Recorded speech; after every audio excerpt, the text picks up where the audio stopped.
It is good to have you back. You get to join us. This is Firecrackers. And we're moving on to our next topic, which is inflation and contribution of citizens to the present inflation we have. And I feel like there's something we are going to talk about inflation that will not talk about this fuel subsidy removal. Because if you go to the market, something you buy, let me use yam flour for example.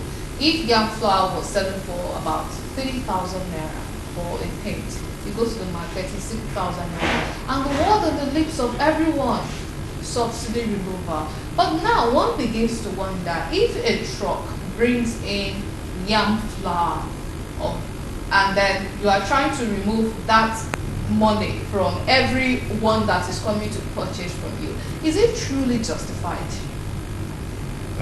Well, there are complexities around how people react to economic changes. Um, and it is not just about the market women, you also see it in the transporters. You have a bus where you can distribute the increased cost of fuel over, say, 12 passengers.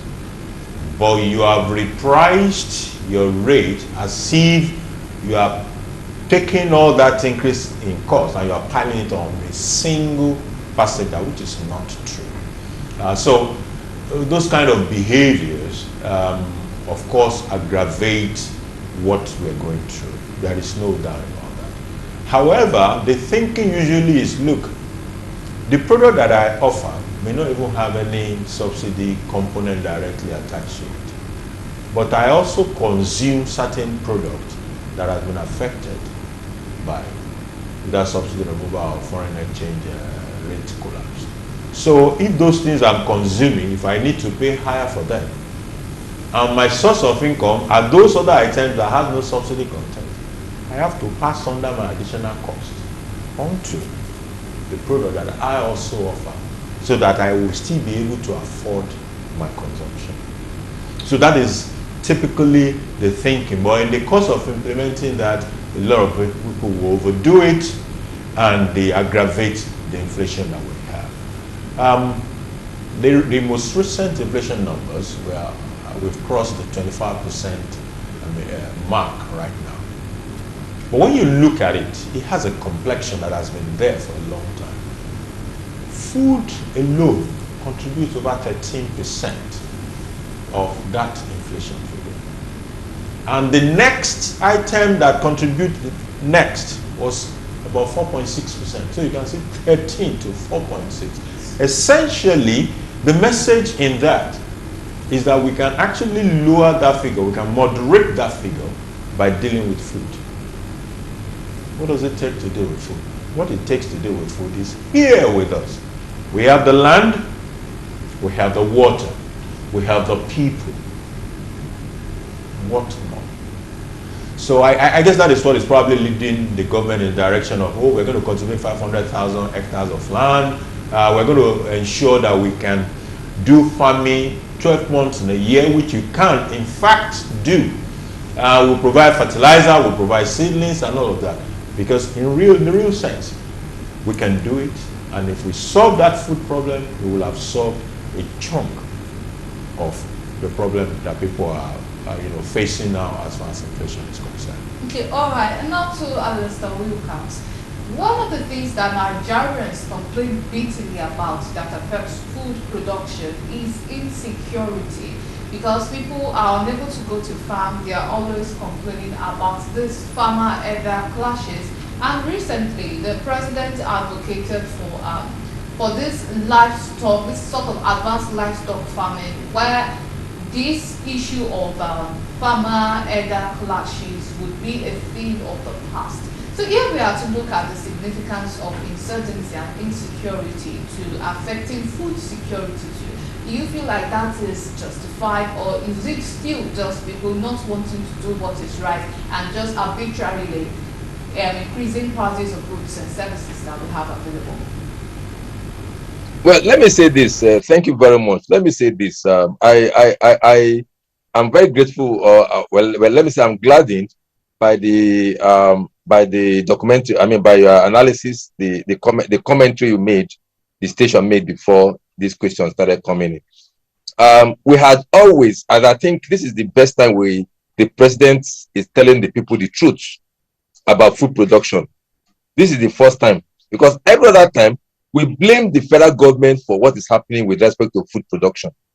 And when in essence, food production is the 90% responsibility of states and local government, because they own the land. The federal government does not own land in Nigeria. They own, apart from Abuja. If the federal government want a land in Lagos, they will take it from Lagos State. They will come to Lagos State and ask for the land. So, and this is what we have not been able to tell the people. So every time when the price of garri goes up, we blame who is in Abuja. When the price of yam goes up, we blame who is in Abuja. Meanwhile, Abuja has no control over that. Abuja can at best do policies with respect to agriculture. The Minister of Agriculture they have at the Abuja level is policy. I mean, not operational, is policy. And maybe they have reserves in terms of having strategic reserves, buying up what is excess and putting it in strategic reserve. That's what the federal government does. But with respect to farmers' relationship with government, it is the state governors, because they own the land. They have the ministries of agriculture that has the extension services. Yes, federal government has some agencies, like in past they've done some agencies that will have intervened, but they still do that through the state government. So the state government are the principal culprits with respect to what is happening. We've been hearing this issue of lack of food production. First, it was rural-urban migration that was blamed for it. I know that in the 80s, in the 90s, the narrative was rural-urban migration, which is true, because it's discovered that everybody wants to leave the village and come to Lagos, and either come to Lagos either to be a Okada rider or to be apprentice to learn trade at Alaba market or at one market or the other. You bring somebody to come and do apprenticeship, or to come and learn, or to come and be outright agbero in the motor parks. Now, these are people who should be in the villages to replace the aging farming population. But no, we choose to migrate to the urban cities, understandably, because the rural area holds little or none, very little for any upcoming person in the current dispensation, in our current civilized state. So everyone wants to have the good life, for which the rural environment does not provide that. There are no electricity, no water. So people want to naturally come to the. So who is left to do the farming? Our aged farmers. There are no new, especially down south. There are no new flow of labor into the farms, apart from our aged parents, the aged that are still managing to go to the farm. Now, in the last 5, 6, 7 years, the narrative has changed. Insecurity, Fulani herdsmen, which for me, it's a tautology of politics. I'm not saying such threats does not exist, but we are in every community. Please, what is the population of Fulani herdsmen in this whole country? What's their population? Whereby you go to Cross River, in the farm Cross River, Fulani herdsmen. You go to the farm in Edo, Fulani herdsmen. You go to the farm in Delta, Fulani. You go to the farm in Oyo, Fulani herdsmen. You go to the farm in Imo, Anambra, Abia, Fulani herdsmen. Please, how many are they that could occupy the entire forest? So we carry on this propaganda and it sells because we like the bad things. Look, don't get me wrong. I'm not saying there are no security challenges. It occurs. For instance, in Benue State, in southern Kaduna, yes, which there is real threat. I mean, real struggle for land and for nationalism. There is real struggle. So I understand it takes place in those areas. But you cannot come down south and in every community. If you go to Ogoniland in my river state, they will tell you Fulani herdsmen. Which Fulani herdsmen is in Ogoniland? And Ogoniland used to be a good production point where cassava and all kinds of food are produced. Today they tell you Fulani herdsmen. So we always find a selling excuse. So I like what the president has told the governors. Go back and invest in agriculture. It's not by lip service. I remember in 1986 or thereabout, 85, as a small boy, I was still in primary school there. I mean, I was in secondary school. There was a program that Fides Oyekulome, the then governor of Rivers State, brought out. It's called School to Land. where young youth, young men and women were employed, recruited into the land, and communities donated lands for farming. And I tell you, in 6 months, 6 to 9 months, the yield was monumental, was phenomenal. Nobody could believe what happened. And that program continued until the governor was changed. You know, it's a military administration. And then the next government could not carry out that vision to the point that they were carrying it out. And what happened to the lands? It has all become estate development. Everyone now goes to estate development. So by the time we keep using the land, we don't use the land for farming. We use it mainly in bridge for housing. Yes, we need housing. There is the need for housing too. But you see, the land asset is limited, and so it must be. In fact, it must be so managed that food production will take a big chunk of the mix in terms of when we are allocating our land. Today, all the farming belt in Lagos is gone. All the farming belt. Now, before, after Aja, from there to Ekpe, it's all farming communities. At least that produces small products, goods and agricultural products. Today, they are all gone. You find estates that people cannot even afford. Estate. Between Aja and Ekpe, you will not see any empty land again. Development, yes, I agree. Between Ekpe and Ogun State, no more empty land. No more farming land. So when that is happening, so what do you expect? And then the youths are not ready to be into farming.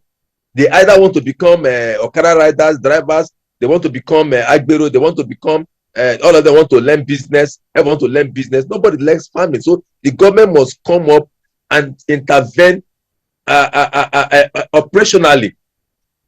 I mean, operationally.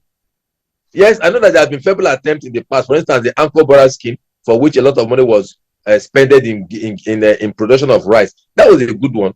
We saw the result. So there must be that fiscal intervention in other areas so that we have a proper farming environment, a proper food production environment. We cannot just be complaining. We cannot just be complaining. How can it be said that a country like Nigeria is having food scarcity or food shortages? And just like my brother have said, our pricing mechanism is warped. It's not economical at all. The price we pay today is, I would say, maybe 40% economic price. The other 60% is made up of Nigerian factor prices, other factors that are not economics. And that is what policymakers should be looking at. By the time you are having your policy making, look at the non-economic factors that affect Nigeria. Today, our inflation rate is at 25%, drastically too high. We don't have any business being there. If policymakers have listened and are listening to looking at the non-economic factors that drives prices, that drives our economic environment, I think we need to do more than armchair governance. You know, nowadays you see people, even parents, encouraging their children to go into the digital world rather than the physical one we have. You see parents, even schools, encouraging their children to go for coding. And if no one is making these little children see the benefit of agriculture or see we always believe that, oh, food is always going to be there. We just believe that one person is going to just farm and produce food and take care of it. So would you say that perhaps the government too, in their own way, should do things to also encourage farming? Now, not shaming the populists that are trying to embrace the digital age, but also create this type of balance between the physical environment and the metaverse. I have a fairly weird perspective about our approach to farming in Nigeria. My perspective includes the fact that we already have too many people doing farming. No country needs this many people to do farming. What you need are a small number of people doing very large and mechanized farming. A situation, there's something that was introduced by OBJ in his first time as a president, called Operation Feed the Nation, in which each and everyone was encouraged to do some little farming. No nation ever gets fed by people doing little subsistence farming around themselves. Nations get fed by smaller people smaller number of people doing very large farms. That is the way we need to go. A situation in which we can cultivate very large land, in which we can do it with the right seedlings and mechanization and fertilizers, and that is what farming has become. You see all these planting 200 tubers of, it will never feed the nation, not to talk of having enough for us to export. So we must also change our orientation to farming.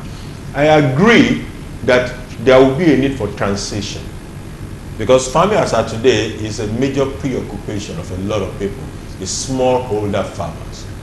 But the smallholder farmers are not going to be able to do what we need to do if we really want to rev up production in this country. Our issues around research involving agriculture need to improve. We must begin to ask ourselves, why is it that when we cultivate a hectare of land and it gives us 1 ton, South Africa will cultivate that same hectare of land for the same product and get 2 tons of it? Why?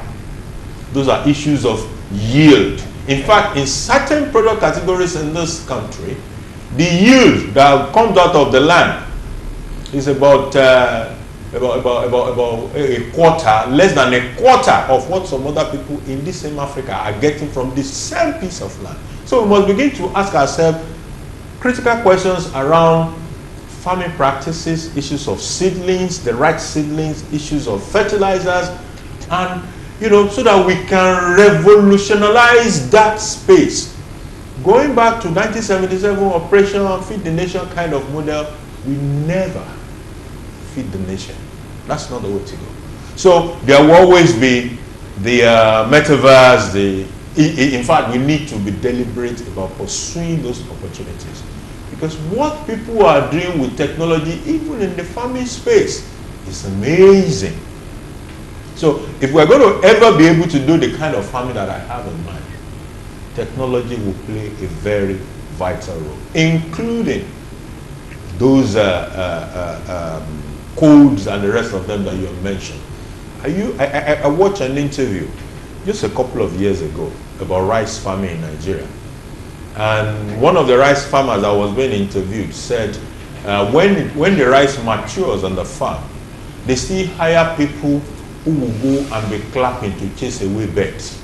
And I asked myself, is that how they do it in China? Is that how they do it in other parts of the world where they plant rice? You hire people to go and be chasing birds so that birds will not go come and finish the rice. Those, to me, are spaces where technology will have a role to play. Big farms, massive farms, like an entire local government of a farm. Those are the kind of things that will deliver us. All right, thank you very much. And very quickly to Alistair Wilcox, how do you react to that? I endorse my brother's position sincerely. I am very much in line with that. That is why you have cooperatives. I just made mention of what Fides Eklome did at Governor River State by creating that school to land program, where communities donated massive land. If you come to River State, before areas around the place called Irebe and their barrow sector up to going to Yibo used to be empty virgin land. So all that land was donated. Silos were built. If you go to Ogoni area, it's a massive land, empty land that up to now the yield is remaining very, cannot be justifiable with the input that has been going on there. So with such direct intervention, I think that's what we need. Our population is growing. Maybe when is it Keynes that make that postulation that population is growing in geometrical proportion while food is growing in geometrical proportion? I think Nigeria should have been, maybe he has Nigeria in mind. The population is growing. The amounts to feed are increasing by the day, and if the yield keep reducing, then hunger and starvation is setting in. That's why we're having high food prices. If the yield, and of course it will continue because our population grows faster. I'm sure we're one of the fastest growing population in the world, because our reproduction rate is for me, it's terrible, and something must be done again to our population growth. We must come up with some serious policies to check population explosion, because it's getting out of hand. And then the more population you have, the more mouths to feed. And so We need such big farms, and then we need value chain. We need value chain, because most of the product that we have, even the one we have that we said the yield is not up to what others have, get wasted. Today, I'm sure you know what tomatoes and pepper, ordinary pepper that people can plant in their backyard. You know what is going to in the market, because most of the product we waste, and then the farmers, maybe they take loans or whatever, so the pricing will be priced to the point that they're able to pay back their loans and make profit. That's why you see that these things are going up. So there must be some value chain creation, government, and that again is government intervention. And then ministries, like I said, now that the president has charged the state governments to know that, and let the public know, let the public know that production of food is mainly 90% responsibility of state governments, so that each state government will no longer sit on their oars and be squandering money on what is not supposed to be, and then invest seriously in food production. So now formation of cooperatives, like Thank you so my much brother. for that, because unfortunately we are running out of time. But it has really been a pleasure having you on the show. We truly appreciate your inputs. Many, many thanks for being with us. And that was Alistair Wilcox, who joined us live from Lagos. And let's not forget my guest there in the studio, Bola Olajede, also an economist. Many thanks for being with us on the show today. Thanks for having me. It has been informative, educative. It has been really what once while. And I'm sure you also agree with me. Well, unfortunately, this is where we'll be drawing the curtain close on today's episode of Firecrackers. My name is Iriba Mr. Lapo, but please join us same time, same station next week. But for now, do have a lovely week ahead. Goodbye.